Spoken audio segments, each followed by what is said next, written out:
Evening.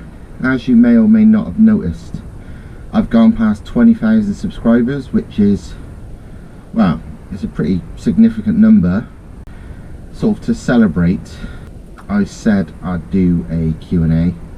I asked various places for people to put their questions, and I've not looked at them at all. So I am literally now going to look at my phone and answer them, or read them and answer them.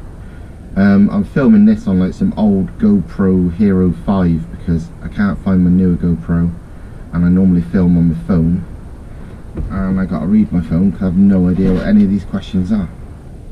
So let's crack on. Question first: what's a, in quotes, crackhead nutjob engine swap you'd love to see but hate to do? Maybe it sounds obvious, but the one thing I reckon would be good, and I know it'd work, so it's not. The thing is, hate to do is pretty much any engine swap for me. I can't bother. 180 ones are super easy, but one I reckon would be really good, and it would fit because I've checked. Obviously, it takes a lot of cutting, but it would work. Would be the 5.2 Audi V10 in a Mark III MR2.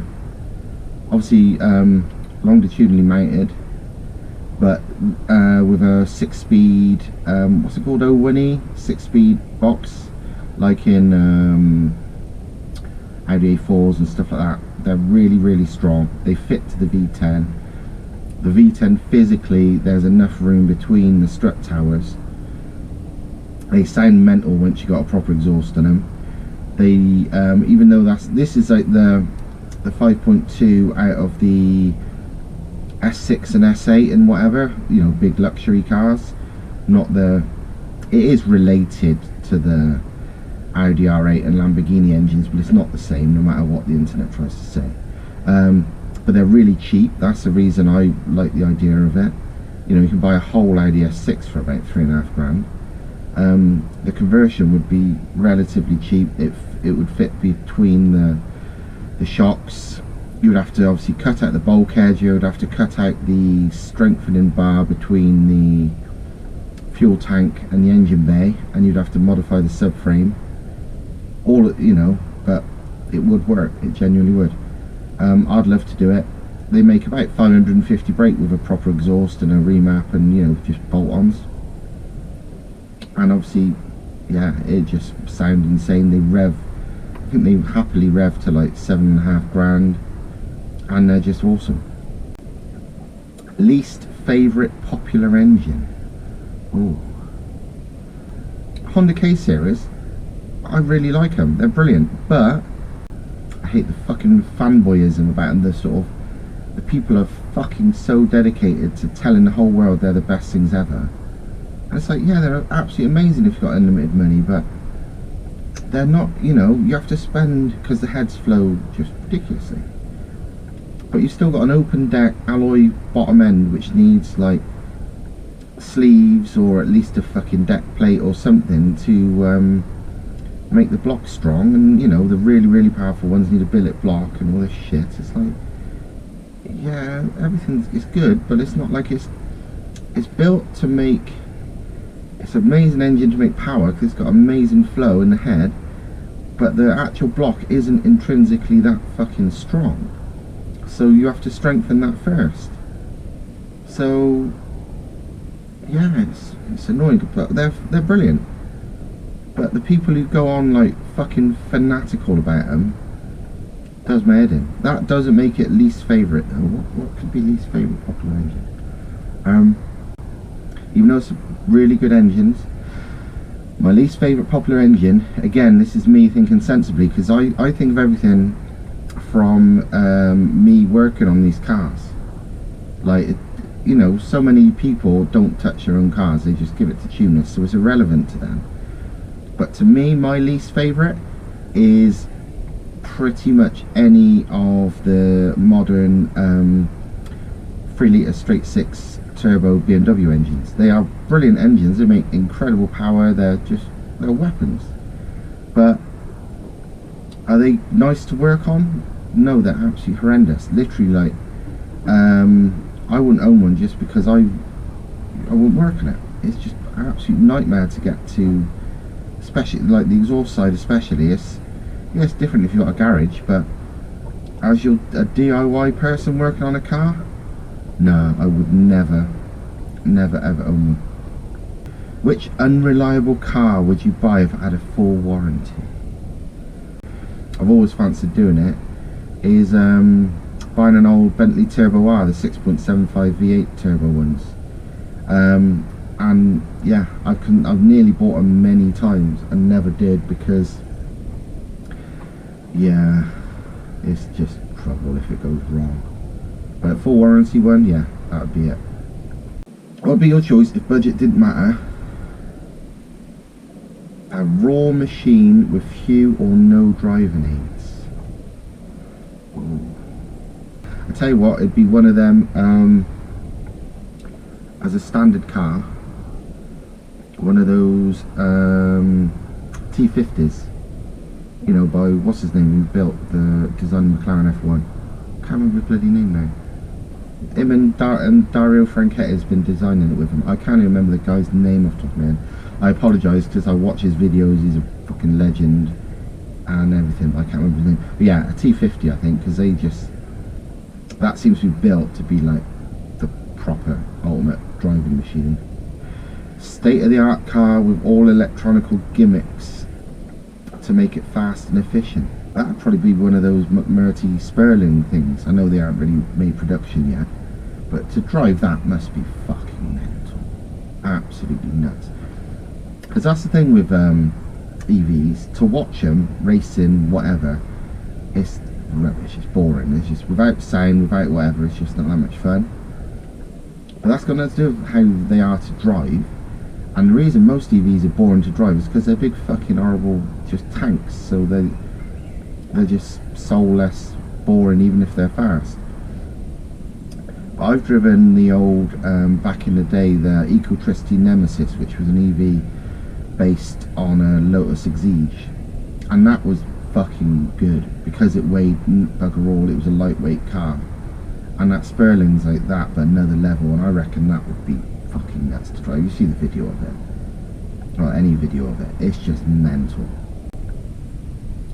Does a 1.8T swap T36 have more potential as a drift car than an S50 S54 swap? No. But yes, but no. If I was building E36 drift car on a relative budget, and I've seen a few done that makes sense. In Eastern Europe, 1.8T swap drift cars are relatively popular. S-bodies, BMWs, I mean, it makes sense. It gives you tons of room in the engine bay, really easy to work on, really cheap to work on. You know, can make 400 to 500 brake fairly reliably on a very, very basic spec. That sounds brilliant for a drift car, but how far do you want to go? And also, I mean, an S50, S54, you can, yeah, it won't make that power easily, but you could literally just slap one in.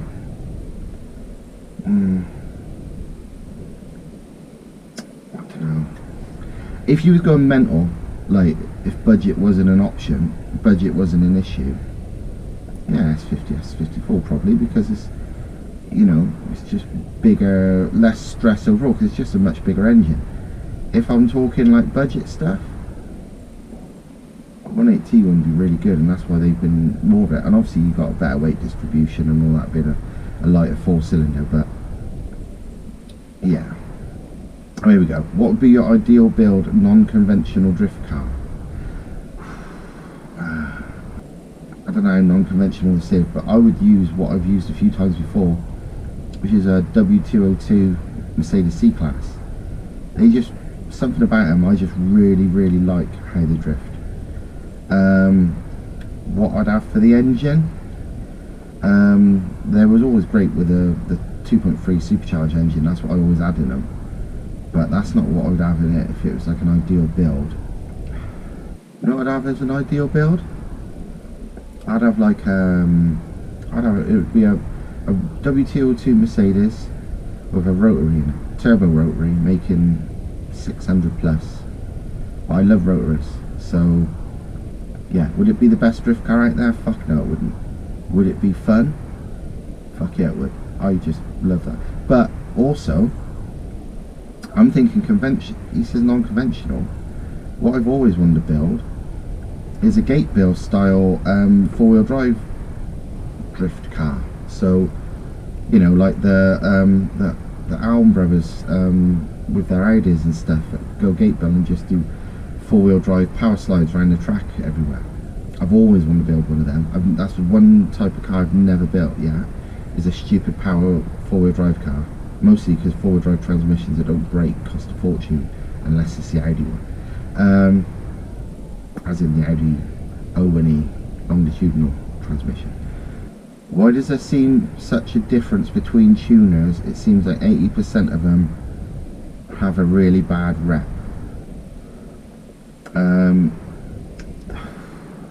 It's true. The reason is because anyone can become a tuner. Like, you don't have to pass a test. My mum, my dog, my cat could start up a tuning company if they wanted to.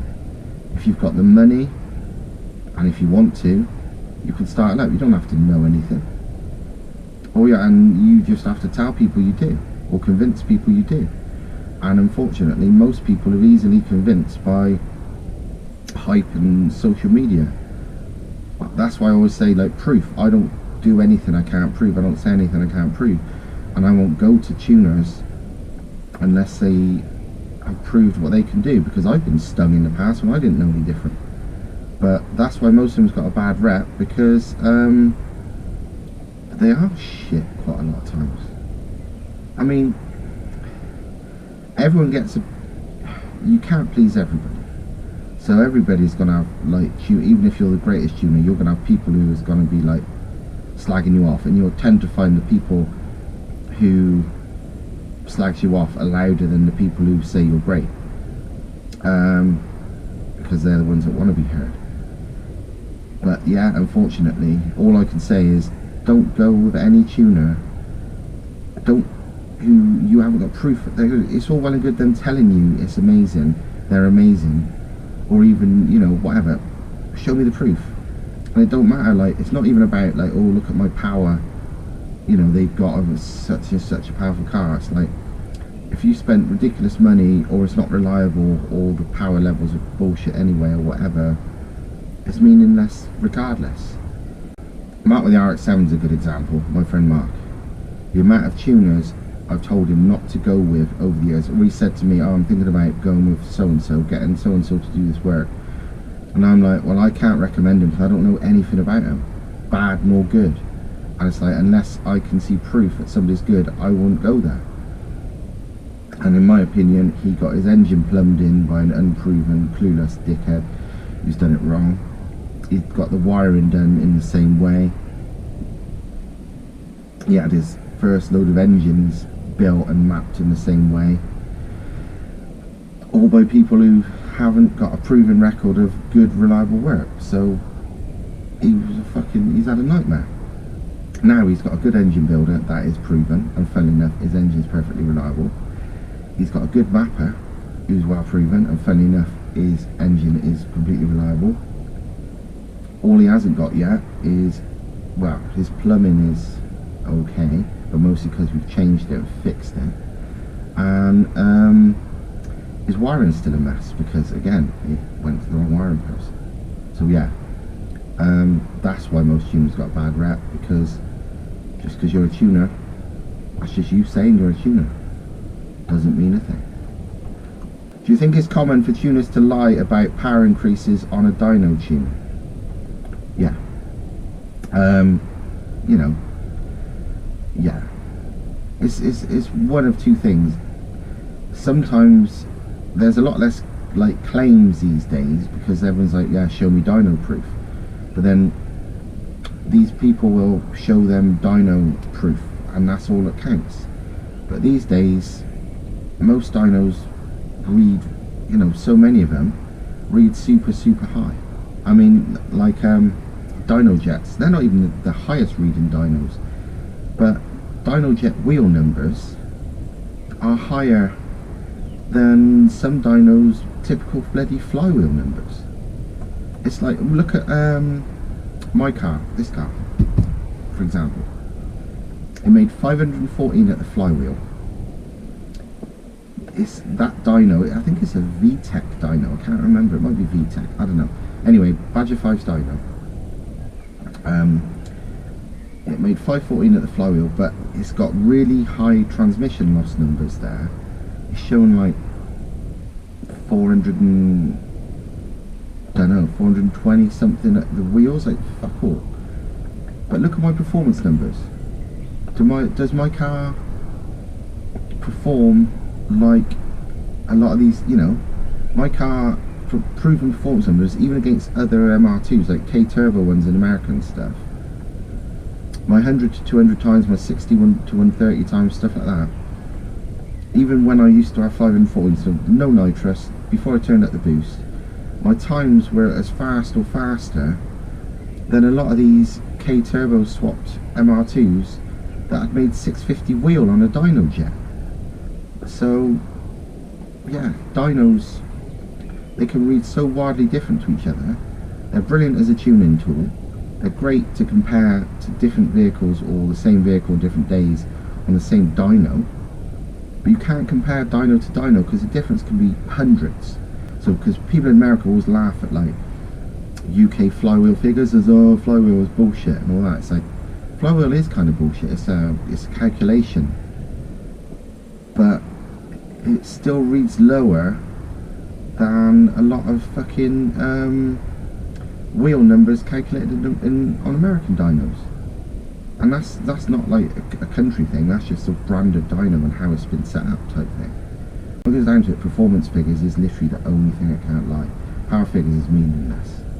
So if there's two cars of the same type of car, same type of weight, one traps fucking 125 in the quarter mile, one traps 140, the one that's doing 140 is making hundreds more horsepower, no matter what the fucking dyno says.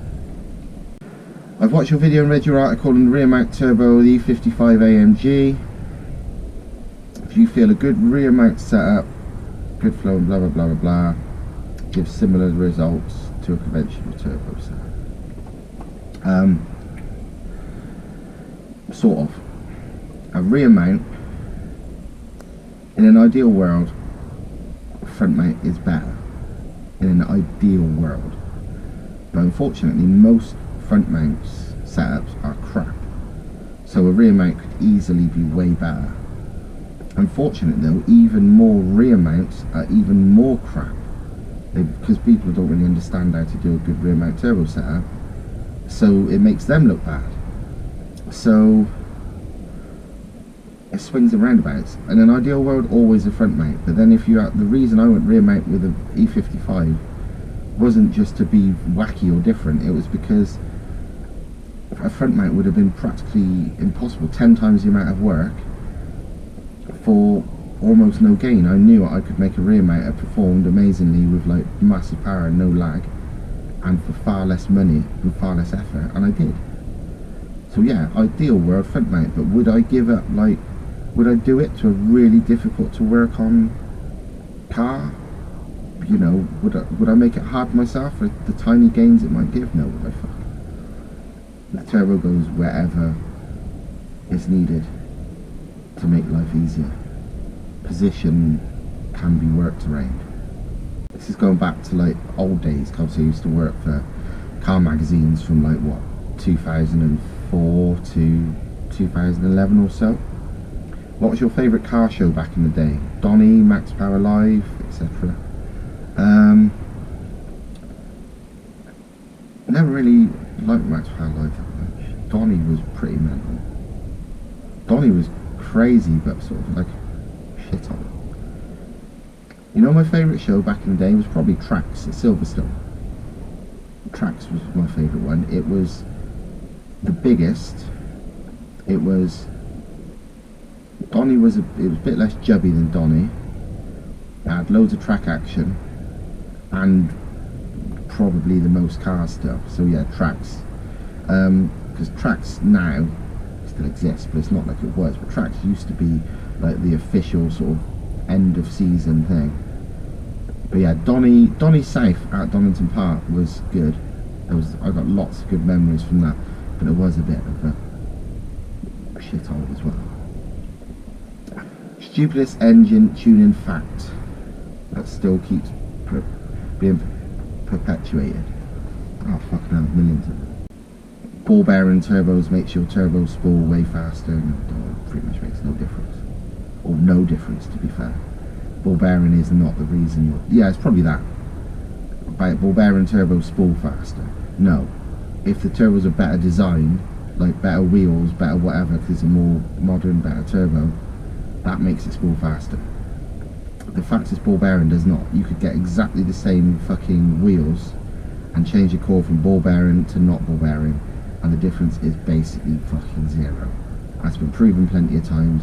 Even I've got a clip somewhere of even the man from Zona Rotor saying exactly the same thing. Even if you don't believe me, believe that guy who knows more about turbos than practically anyone. It's bullshit. I wish people wouldn't believe that, because the amount of people's like, oh, I'd have that turbo if it was ball bearing, and instead they go out and buy a worse turbo that costs £2,000 more. So mate, you're fucking thick. Money no object. What car would I buy? Oh Christ. Probably every Group B rally car I really would love to buy. So many 90s, 2000s World Rally cars. So many GT race cars, like Porsche GT1 race, 911 GT1 race car. God, there's so many cars. If I had to say a standard production car, well, a production car, let's say not a race car, I wouldn't leave it standard. I'd probably want a Ferrari F40, I've always loved that. What made you fond of 180s? They make sense. I don't think of, I have no special illogical love for any engine. The reason I like 180s is because they make power, they're really cheap, they're really easy to work on, they're just good, they're way better than people say and think. They've got crap rods. Apart from that, they're fucking amazing. They got a ridiculously strong block, they got heads that can float absolute tons, they make peak power really fucking high, even with like a small port head, even with standard cams. This is what's funny, like standard cams are shit. Like if you go for power, you can be at like 450 horsepower at big boost on standard cams, and go to some like not crazy cams but just bigger cams and gain like fucking 80 horsepower at the same boost. That's how bad the standard cams are. But because the head flows so well, if you've got a good sized turbo on it, even with standard cams, a 180, even with a small port head, makes peak power at like 7,500 plus RPM. You know, like a fucking Honda does. People don't realise these things rev in a similar way to a lot of these sort of powerful turbo Honda engines. They make peak power higher than the vast majority of four cylinders, unless these four cylinders have got massive cams and big headwork, because the standard head is fucking brilliant. It's just people don't realise. So yeah, I like them because I'm fond of them because they're good. Simple as that.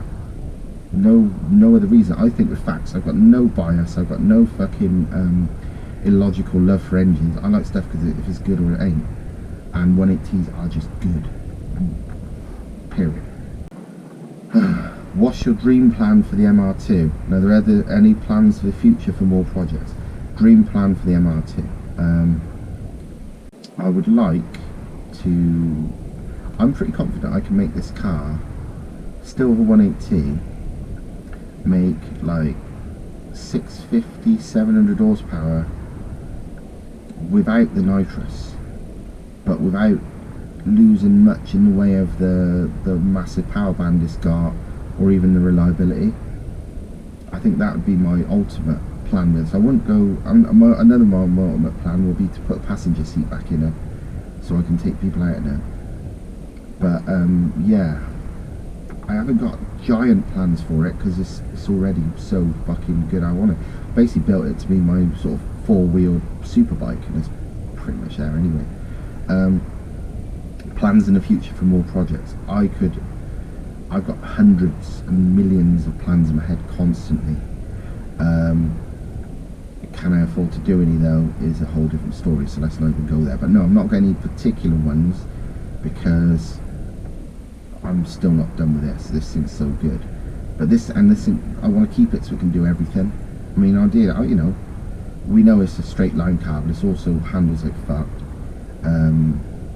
I also, to be honest, I would take this on a drift day. I'd do whatever with it. So yeah, there's a fair bit way to go with this, but I want anything I do is without ruining it already, because it is so good as it is. I wouldn't make any big changes that would change how it behaves. Have you ever built a compound turbo engine? No, I've always wanted to. I started to once, never have. The reason I haven't, even though I wanted to, is because I can't really get enough good infos. There's so much talk and bullshit, and yes, I know it works when done well, but you have to do things right, and it will take a lot of development to get right, otherwise it's just for show. And I just currently haven't really got the time to do the development and testing, because you really want sensors everywhere to know where the back pressure is, you know, how much of everything, where each turbo is doing what amount of boost. You really want to do it properly. I mean, the results can be absolutely incredible, like spool like the small turbo, or spool better than the small turbo quite often, but power of the big one. It is literally best of all worlds if done right. It's just complicated to build and complicated to set up correctly, and that's why you don't see much of it. It says, how would you manage the heat? Heat's not really a big issue. Because the turbos are working a little bit less hard, the heat is often less. It's just there's more hot components because there's two turbos, but heat is not more. Like a compound turbo running like 30 psi will be, both turbos trying not very hard at all, versus a single turbo running 30 psi, so the heat would generally be a bit less. What's your thoughts on water injection without methanol? I've ran it for years. I don't anymore, because I've lost 2 engines due to it, but that's purely because of my own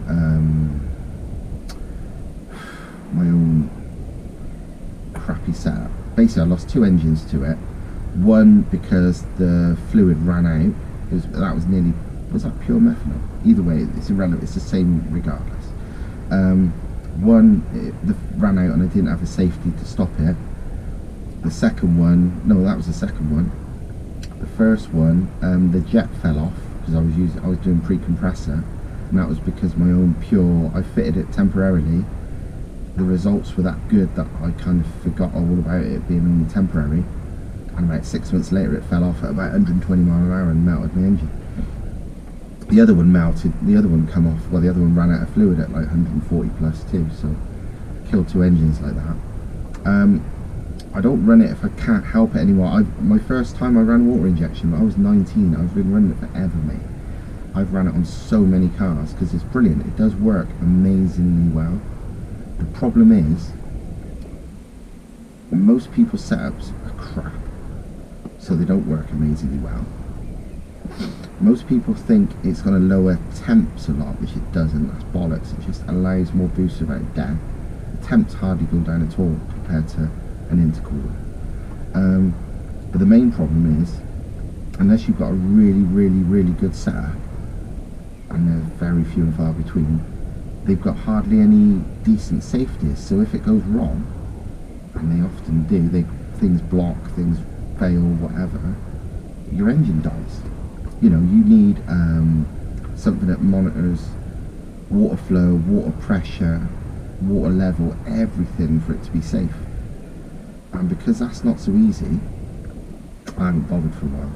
But yeah, it does work. Don't expect it to drop your temps, but can it allow loads more boost with safety? Fuck yeah, it can. You fitted anti-lag on the MX-5 red block. Can you explain how? Anti-lag's the same regardless of cars. I don't know what to explain there. I don't really know what to say to that. Anti-lag's anti-lag. You can either run it with like fresh air, EGR, whatever you want to call it, anti-lag, where it bypasses the engine completely and it feeds the air directly into the exhaust manifold pre-turbo somewhere. Or you can have it throttle bypass, which is like this one. Or you generally need, well, if you have fresh air, you still need throttle bypass like this. Fresh air on its own doesn't work properly. You need a bit of both. It just means you can run hardly any of this if you run a lot of fresh air, but you tend to need to have both for it to work correctly. It's the same on any car. There's no magic solution, so I'm not really sure what you're asking there. Favourite ECU? I'm not a tuner, so what I say about ECUs is the best ECU is whatever ECU your chosen tuner is best with, because you can have the best ECU in the world, but if the person who maps it is crap, then it's crap. You can have the worst ECU in the world, most basic thing going, and if the tuner is amazing with it, it will be way better than an ECU that's, you know, cost you £20,000 tuned by the average tuner. I love Ignitron, that's on this. It's really, really user friendly. It's plug and play, I understand it, it's really good. For a 180 type thing, Ignitron all day long. From what I understand, from knowing tuners and unbiased tuners, Cyvex and Life Racing, the same basic thing, is probably the best all-round ECU. But again, only if the tuner's good with it. What would be your dream scenario for you and Thomas regarding working cars? My dream scenario would be I wouldn't have to work for a living at all and I could just play with cars. I would like a dyno. I would like just to be able to play with cars. Ideally not even working them myself. Ideally stand there and tell someone exactly what to do. I mean, Thomas with Swarovski Motorsport, as in these 180 swaps, it's like 75% Thomas. Thomas builds all the kits. I basically help order and send out and whatever the kits and do a lot of the media stuff. It's his business, it's down to him. So in that regard, but in an ideal world, make enough money or have enough money so I don't have to work full stop, and just play with my own cars all day long. What car do I most regret selling and why? My three-door Cosy is the one I most regret. I've said it a million times, it must be boring me saying it by now, but my three-door Cosworth was the most regretful selling, and I sold it. It was amazing in every way, absolutely mega fun, mega fast, awesome, loved it. I sold it because I believed the Skyline GTR hype, and I sold it and bought a GTR, and I was very disappointed. My second biggest regret selling is another Cosworth engine car, which is my Cosworth engine MX-5. I sold it because a grumpy ex-friend of mine convinced me to, because he was convinced it was going to break and it would be too expensive to fix, it was going to break and all that. And he's a good mechanic, so I listened to him and then instantly regretted it, because he's always been a grumpy, depressing bastard. And it was a bad idea. I really like Cosworth engines. There's something about them, they've just got good character. So that might have been a factor in both of them, but they were just both great cars. I think the engine was a slight coincidence. Don't know about other things I regret selling. Not many things. I love loads of cars, but do I regret actually selling them? Nah, it's just life. Plans for the MR2, already said that. Will we see more top speed runs? Not first, maybe. Now it's obvious it would do 200 plus in the standard mile if, with the nitrous, you know, I did 193 without the nitrous and a blown head gasket. So 200 is obvious now, and that was my only one real goal. It wasn't hard, it was easy, it wasn't scary or exciting or a challenge. I knew it wouldn't be, I knew it would be easy. I just did it to kind of prove a point to myself, and I have. So if I do I might, but I'm not like gearing up for it at all, because whatever. I'm racing people, yeah, but actually caring about top speed runs now, not really. Noticed a few drift cars in your unit over the years. Do you do any drifting, or have you ever done any? Holy shit! Fucking hell, mate! Look on my look on my old videos. I first drifted in. I first had a drift car in about 2000, and I mean I've always dicked about in rear-wheel drive cars since I was like 20. But I first was drifting probably 2008 or so. I had an S13.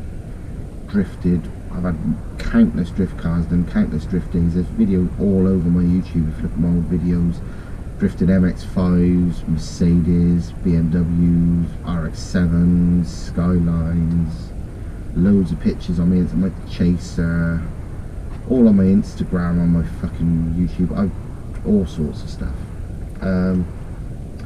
If so, why did I stop? I stopped because it's a lot of effort.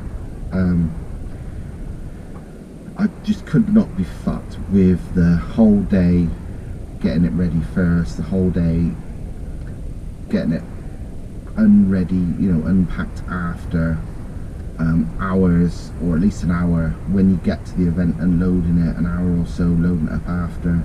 It's just a lot of work. It's amazing fun. I love drifting. It's fucking brilliant, but it's a fuck ton of effort. It's just effort, and it adds up.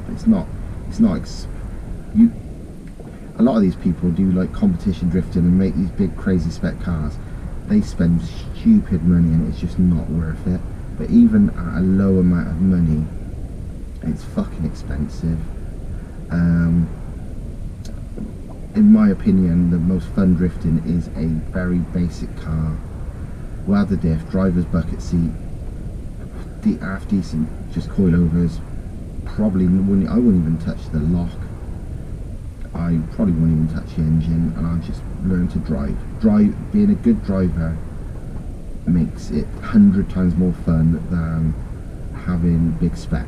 100 times more fun, and you will go, literally, I spent most of my time drifting on like practice days, like overtaking, driving round people who are in 10 times better cars, but they can't drive good.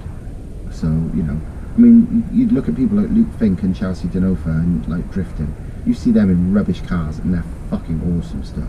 Well, you see a lot of big name drivers in rubbish cars and they're crap. So it's like, no, just get good. Fuck the car. Just, it's expensive no matter what. So, welder diff, suspension, driver's bucket seat. Don't fit a fucking hydraulic handbrake because you'll be relying on it and you'll stop, you won't get good. And just learn to chuck the car about properly. Do you still keep in contact with any of the guys from Redline Mac? Yeah, we've got a WhatsApp group. We talk all the time. Yeah, all the time. Nearly everybody. Not everybody, but me, Davey, Renton, Dan White, P, Pasty, Tim, Rich, fucking, yeah, most of us. Nearly everybody. Favourite thing to do in my spare time apart from cars? Spend time with my granddaughter, Sinead. It makes me sound really old because I'm a granddad, but she's 8 last week, and I spend every weekend with her. I don't do car stuff on weekends. I'm with her from like Friday afternoon till Sunday lunchtime, and I love it. That's my favourite time of the week. I would choose that over cars any day, honestly. So yeah, that's my favourite thing to do apart from cars. Do I work for Thomas or just spend time there working on your own cars and helping him out? Yeah, I work for Thomas basically. It's his company, I help him out. I don't work on my own cars there really. I used to at the old workshop, but the new workshop we haven't really got space for that yet. But yeah, it's a job. God, I didn't realise there was so many questions. It's going to be a long fucking video. I think we're down to the last 10 or so. Right, And this is from Mark Davis, the one with the RX-7. We've known each other since we were kids, and we went to the same senior school and all that. And this is his question. I'm not going to give any context to this, but I will read it out word for word. And yeah, if you had a choice of having relations with Emma Gerrard or Emma Crossland, gun to your head, you need to do one of them to save your life. Which one would you choose? Fucking hell.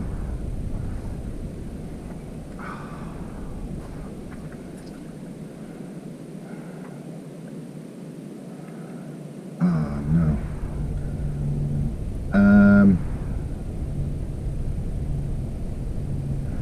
I reckon you didn't say you have to keep your eyes open, so Emma Gerrard, and use your imagination and keep your eyes closed and pretend it's not her. Hope that helps. How do you go about tuning NA cars you turbo? Do you have to go standalone, or can you trick the ECU? That's got nothing to do with NA or turbo. That's just like, it depends on the car. With the Mercedes E55 we turboed, we trick the ECU. Some ECUs can be tricked. We trick the ECU on that, and it loves it. Some ECUs cannot be tricked. Some ECUs you just have to go standalone, but some ECUs can be perfect. NA can be tuned for turbo, no problem at all. It depends. It completely depends on the ECU. So, and it depends what your tuner's capable of, because most ECUs can be tuned, but you have to have somebody who knows how to do it, and that's a small percentage. So it depends. I've done all of them over the years. I've modified stock ECUs. I've had tricked stock ECUs, and I've had aftermarket standalones. One of them. Least favourite things in the car scene. Lies, mostly. Bullshit. Like hyping up things that aren't true. Hyping up things that are saying they're faster than they really are, more powerful than they really are. Just bullshit. There's so much lies out there, like so many people claiming their cars or whatever are way better than they really are, and they're just fucking shit. And just sometimes I don't know if they believe it or if they're just fucking joking to get attention, or if they're delusional or what. But the fact that most of the car scene these days is full of just people way overhyping what's fuck all blows my mind sometimes. I know people say, oh, the car scene now is boring because it's all finance and bolt on, and I don't give a fuck about that. It's not that bit. There's loads. If you think that, you don't know much about the current car scene. There's loads. The cars are faster than ever. There's so many crazy ones. But the fact is, I just don't like so much bullshit and lies these days about how good things are when they're not. Maddest thing to happen to me while working in the car magazines, oh fucking hell. Like, if you ever used to read Redline or any of the car mags back in like the mid-2000s, they were pretty fucking mental. It was just crazy shit and naked birds and whatever, you know. But reality was probably 10 times madder than that. It was, we could not print fucking 50% of the stuff that happened on an almost daily basis. I could make a whole video, you could write a book on this, but there was so much fucking just, I mean, literally you were surrounded by glamour models, porn stars, drugs and idiots and dodgy bastards daily, so it was just like no end of stuff. Maddest stuff. I'm not going to say what show. Actually, yeah, I am. It was a fucking 10 of the best, so a relatively sensible show. I was at a 10 of the best once. Nobody saw it, barring a few of us. But one of the guys we were with, it was on our stand, who was a group of proper, actual, genuine, big-time gangsters.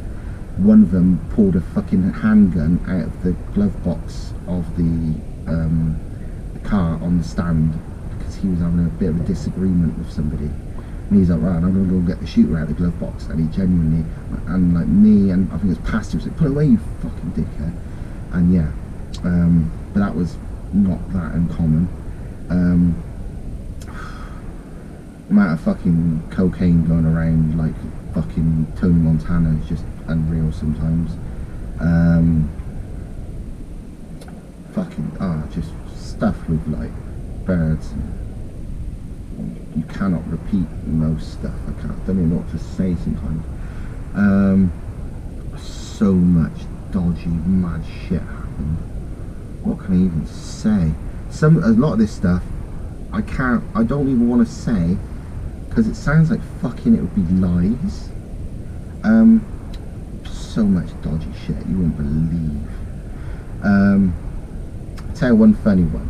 It's say mad, it's not mad because it was like normal, but like I was so used to being around these fucking glamour models and fucking promo girls where I was always fucking shagging them. And yeah, one time I had to go and pick up Carla Brown, who, look her up, she was big time. She's still around now, but she was like a very famous glamour model back in like mid 2000s especially, and she's fucking unreal. I'd never met her, but I'd met and had relations with a lot of these glamour model, page 3, whatever birds that we knew, and I had to pick her up from I think she was at Coventry Uni. I had to pick her up on the way to a show, and I just assumed she would be like all the rest of them, so pretty fucking easy, fun time girl. And blah blah blah. She was sound, nice girl. Never met her before then. We drove up to where we went to the hotel, and she had a room, and I had a room, and I got her number, and she gave me, I got her number. My plan was I'm gonna smash onto her, and I got her number, and I went back to the room, then I messaged her after a bit and said like, oh, here's my number, so you got it. And after about 20 minutes, she's like, oh, you're gonna take me out to dinner then? And I was like, oh fucking hell, game on, it's even easier than I thought. I was like saying, took her out to dinner in wherever we was, I don't remember where it was. And within about, I don't know, 15 minutes of sit there with her, I realised I was not going to be able to shag her. Like, she is so clever. She is genuinely massively massive. She wasn't just the typical bimbo idiot that I expected, like nearly all of them were. She was actually genuinely way more intelligent than me, and yeah, she's great, and I still talk to her now occasionally. She's sound as fuck, she's real good, and she looks amazing, but she's so clever. She's not the typical fucking page 3 slag I expected her to be, and I knew literally within 15 minutes I got no chance, which I was cool with because she's sound, and she knew that, you know. And then we went back to the hotel, and I actually fucked off with one of the other promo girls after that night, so, you know, silver lining. But yeah, I'll never forget that, because you don't tar everybody with the same brush. You know, I really stereotyped her, and I was wrong. I was like, nope. But yeah, so many things. There's a lot of very shady people in the car world, especially back then. A lot of proper gangsters and bad people and dodgy people. So I don't even know what to say about the maddest stuff. I can't even say some of it, but I could write a book on it. It'd be fucking hilarious. But yeah, what else? What do you think about how normalised this become to just buy an off-the-shelf solution, like just bolt on stuff, you know, bolt on turbos, and it seems like everyone's spending too much for too little results, and they're spending YouTube money on cars when they earn their average salary. Yeah, don't waste your money. I think the easiest way to hate your car or to get out of tuning cars, because I see loads of people doing it, is where you spend loads of money and you don't get that much result back, because it don't seem worth it, does it? If you're spending £4,000 on a turbo, no wonder people would be like, oh fuck this, I'm just going to go out and buy a standard Porsche, because it's not worth it. The only reason I still tune cars is because I do it cheap, so it's worth it. I can't buy anything anywhere near as good for the money that I could build. That's the only reason I do it. The people who spend crazy money for very little result, that's why they don't stay in the scene, because it's not worth it. It's like, you feel like you've wasted your money. It's just not good. Like, why spend a fucking £1 million on your car to go only as fast as a car that would cost you £1 million? Just buy the fucking car. Yeah, that is, tuning should be bang for your buck. Yes, it's fair enough doing a few things to your car to personalise it, but if you're only talking about going fast, fuck that shit. Just keep it bang for your buck, otherwise you'll kill the enjoyment, and it's just not worth it, in my opinion. And it's in a lot of people's thing. How's your copyright issues going? Any plans of growing your YouTube channel? This is a guy, funnily enough, who works for YouTube, who helped me once with a copyright issue out. Yeah, mate, it went brilliant. So your advice sorted. Growing a channel, I'd love to. I would love for it to be a big channel that earned money for a living, so I could just play with cars for a living. But there are, I don't remember how many million, but there's millions of YouTube videos uploaded every day. So the odds of becoming a big YouTuber earning a lot of money is so slim. I'm not willing to take that gamble, because say I didn't do any other work, I just full-time YouTubed until I ran out of money. That wouldn't take many months to run out of money, and if it didn't work in that time, I'm screwed. So many people dream of being a YouTuber, and the odds of making it is so slim, unless you've got a good head start for whatever reason, as in you're a very well-known figure. I mean, I'm fairly well-known, but whatever. Or if you're very good in the media anyway, you know, people like Cletus McFarland and stuff, he was already great at it, so no wonder he exploded. Like, but generally, unless you've got a real big head start or a stack of money to begin with, you know, because if you've got a ton of money behind you, it gives you more of a chance to do it before it all goes tits up and you run out of money. But when you're a normal person without funding, I would love to, but I can't see it. Do I still have my daily Audi A2? No, because it broke and they're really expensive to fix because the parts are rare. They are fucking brilliant. They're really good cars, apart from the parts are rare and relatively expensive, so it become not worth it. Audi A2s are one of the best normal cars I've ever driven. Unfortunately, they were done by Audi as a kind of a point prover rather than a common car, so the parts are quite rare and expensive, and it wasn't viable. Worst car I've ever owned or driven. I tell you what, I wouldn't say it's not the worst car. Most disappointing car I've ever owned or driven, and I've actually owned one, is a Mazda RX-8 231, so the more powerful one. Basically, yeah, I wanted one because I like rotaries, and everyone said about how great they handle, but then a lot of people who I do trust with opinions of cars, people who can properly drive, also said to me, no, they're shit.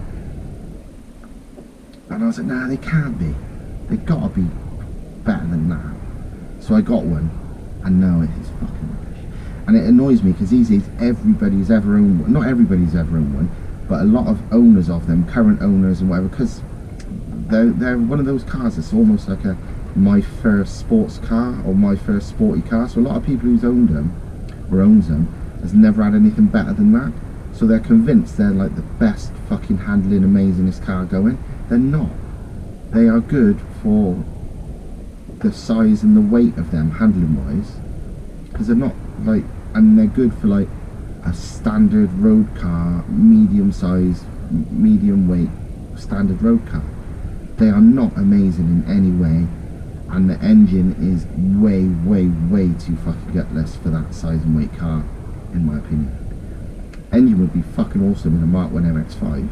I love the engine, but it's in the wrong car, and the handling is good, so are the brakes, but not great. Like, it's the most disappointing car I've ever owned. They're shit. I don't give a fuck what anyone says. If you think they're that great, you've obviously got not much experience of good stuff. Simple. What got you into turbochargers to the extent that you are?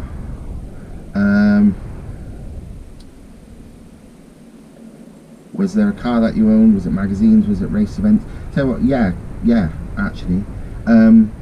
What got me into turbos? Basically, before I even had a driving license. I tell you, it's funny actually. It's one person that first got me into Astra GTs. I wasn't into cars that much until I was about 15.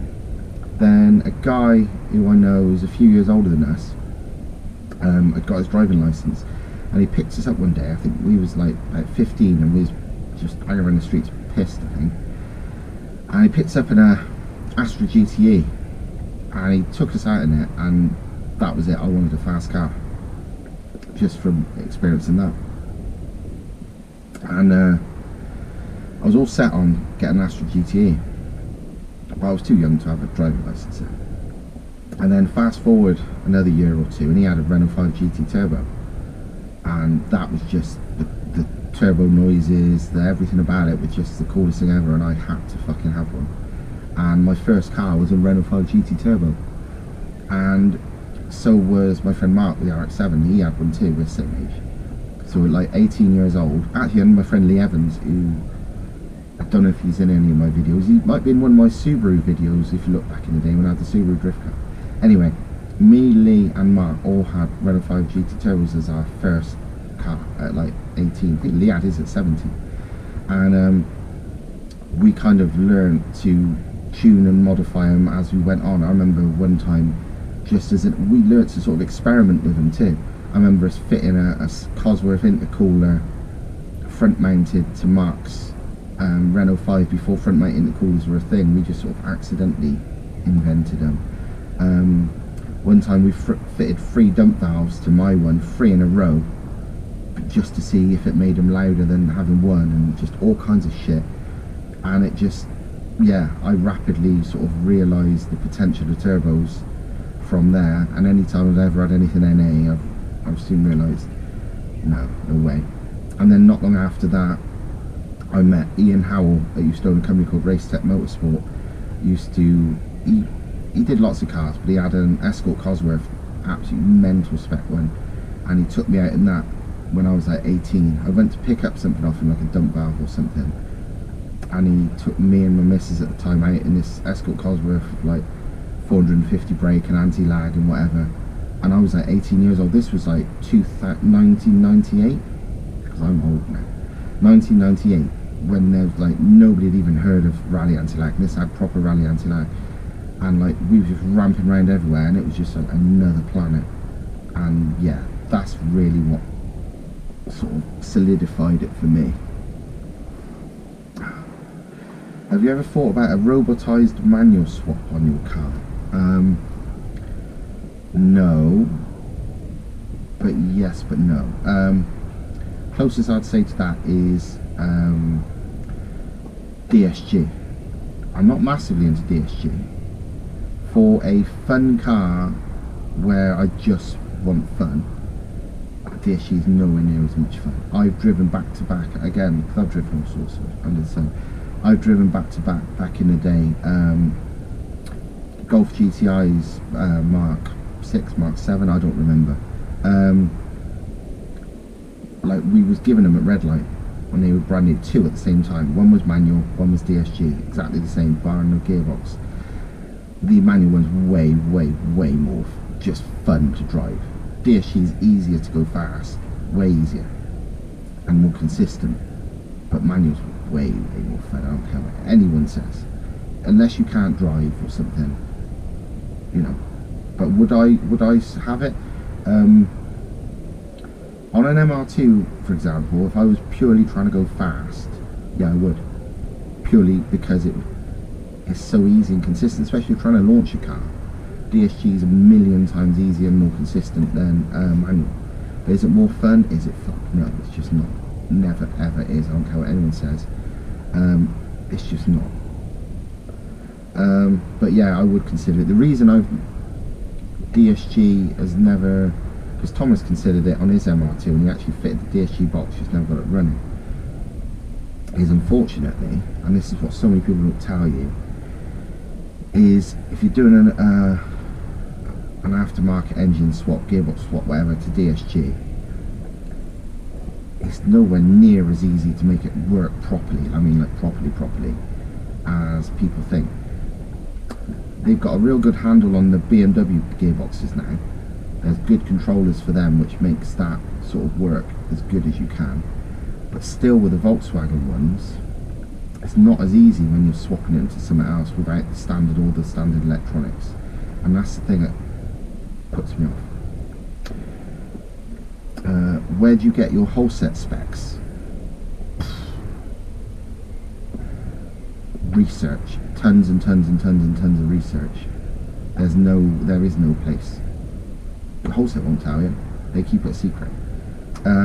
I can't figure out properly how to choose HE351 or 451 for my EJ207 STI.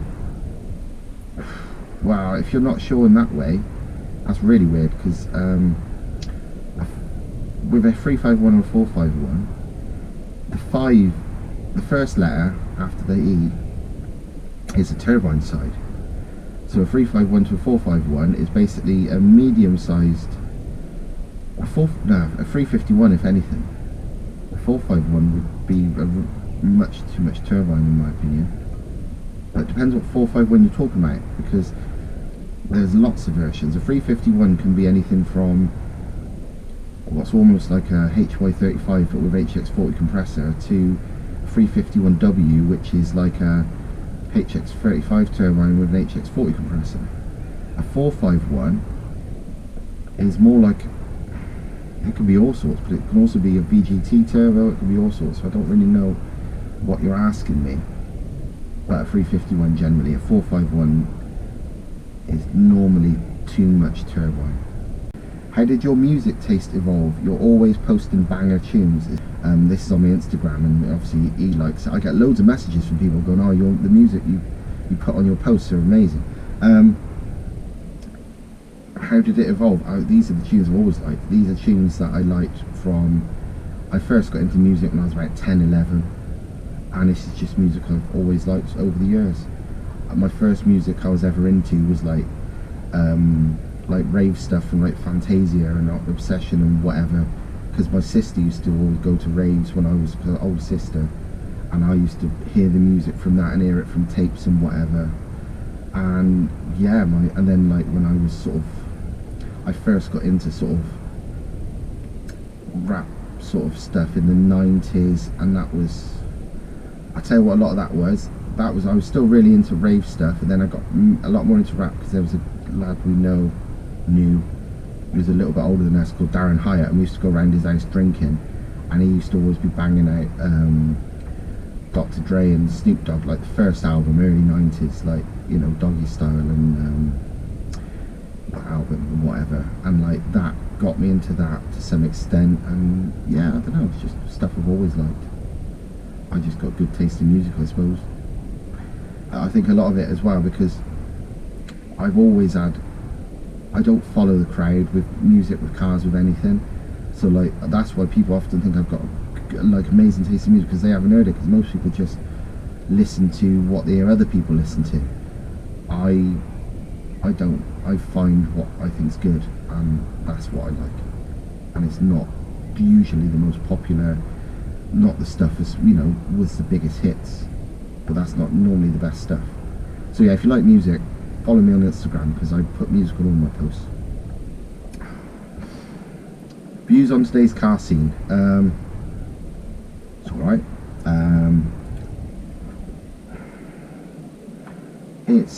It's not, people say it's really bad. It's not really bad at all. It's fine. It never used to be way better. The only thing I wish there was, I like racing, so I wish there was more like safe street racing, and there's not. It's just dodgy and dangerous, so it don't go. But there never really was that much, so people see the old days in rose tinted spectacles. Like, there's still big car meets now, there was big car meets then, there's still good cars now, there's still good cars then. There was fucking, the vast majority of cars at cruises back in the day were shit, and they still are. Cruises used to be bad, that's the one thing that's different. Cruises used to be more fun, I think there was less cameras and less whatever, so you could get away with a bit more at cruises. But yeah, the car scene, there's faster cars than there's ever been. Yeah, there's a load of shit, but there's always been a load of shit, so whatever. Favourite engine? Rotary. I love rotaries. They're not good engines, they're a pain in the arse. I love rotaries. 2, 3, 4 rotor, whatever, rotary. Mazda 13B based engine of some sort. My favourite engine. Best car I've owned. Best overall car, as in overall car. What this MR2 is the best overall car. These are to do everything. It's the best overall car. Not my favourite car. My favourite car, my old 3-door Cosy. I've had other cars which I probably maybe prefer to this as well. I don't know. I've had so many cars that good cars. It's hard to say, but this is probably the best all-round car. I've had loads of cars I loved. Do you regret not finishing the Volvo powered MX-5? I'd love to finish it, but these made more sense, and I'm not precious about anything, like I said before. So there was no point finishing that when this would do the same thing but better in every way. It was just pointless. So I'd love to, but you've only got a certain amount of time and money to do stuff, so it drew the short straw. So whatever. How do you manage to run your time between family, work, fun? It seems you're intimately grafting with Thomas while grafting elsewhere. Yeah, I need to fix this. I've just got so fucking little time in the world. It's unbelievable. While I aren't full time with Thomas, it takes way more time than it should. And yeah, need to fix that. Do you still get many journal jobs? No, I don't do almost any journal stuff, because it's dead. There is no fucking magazines that pay money anymore. I only used to do it if they paid well. I ain't gonna do it for like fucking 50p a feature, or do it for free to get my name in there, which is what a lot of these people will do. I want proper money. It's a job. So no, I haven't done any journalist stuff for a while, unfortunately. Shame, because that's my job. I'm a writer. How does family life slot into it all? Like I said, I spend my whole weekends with my granddaughter. That takes over my weekends. That's why I don't get to go to many shows. That's more important than car stuff for me. It says, just taking baby steps into sorting out my own company while having become a dad twice. Yeah, it's not easy, but it's a balance between the money you need to earn versus the time with them. I would say is, personally, everyone feels different. A lot of people don't give a fuck about their kids and just let them do whatever, but I genuinely much more enjoy spending my time with Sinead than I do with cars. So cars and money, as long as I've got enough money to do whatever I want with her and give her the life she needs, then whatever. So yeah, that becomes more important to me. Family life's more difficult because technically I'm still married, but we've been apart for years, and that was some of that. She's a nutcase, I call her, so that didn't help. But I probably spent way too much time working, which probably made a lot of the arguments. So yeah, don't fuck that up too much. But yeah. Most overlooked preventative job when looking to do a 180T when the engine's out. There ain't much. Just clean out the oil pickup strainer, so take off the sump, clean out the oil pickup, do the cam belt, do the water pump,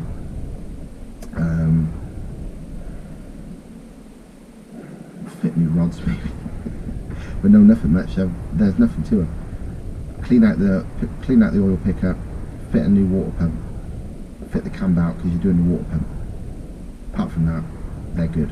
If they're good, they're good. If they're not, they're not.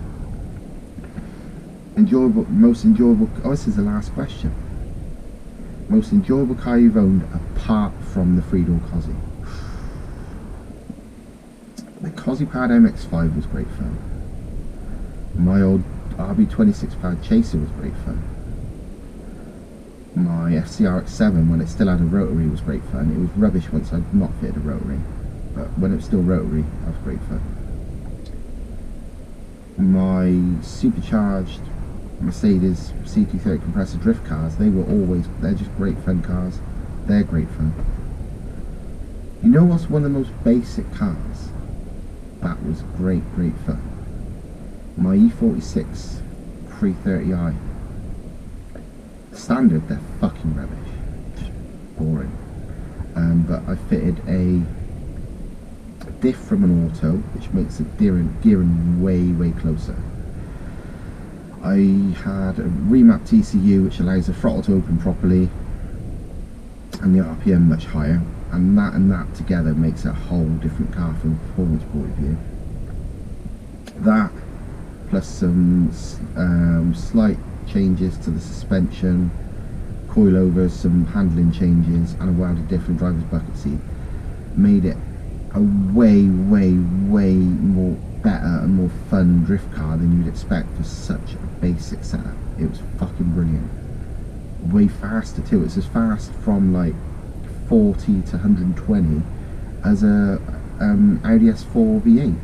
Like literally raced a friend side by side. It's like, whoa, fuck me, this is fast. And then not at all fast standard, but with the gearing change and the remap to suit and everything, it's fucking really good car.